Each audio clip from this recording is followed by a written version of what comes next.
వచ్చినప్పుడు ఒక కల కన్నాడు. ఆ కల ఏమిటంటే ఆకాశంలో సూర్యుడు, చంద్రుడు, 11 నక్షత్రాలు అతనికి సాగిలపడతాయని కలగన్నాడు. అతను తన సహోదరులతోనూ తన తండ్రితోని కల గురించి చెప్పాడు.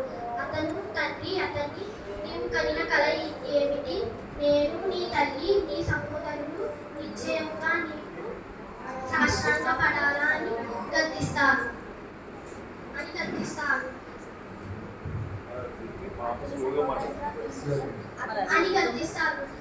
అప్పుడు అతని సహోదరులు అతని మీద అసూయపడతారు. ఈ కల ద్వారా జరగబోయే కార్యాలు దేవుడు సూచనలుగా తెలియజేస్తాడు. ఐగుప్తు రాజుగా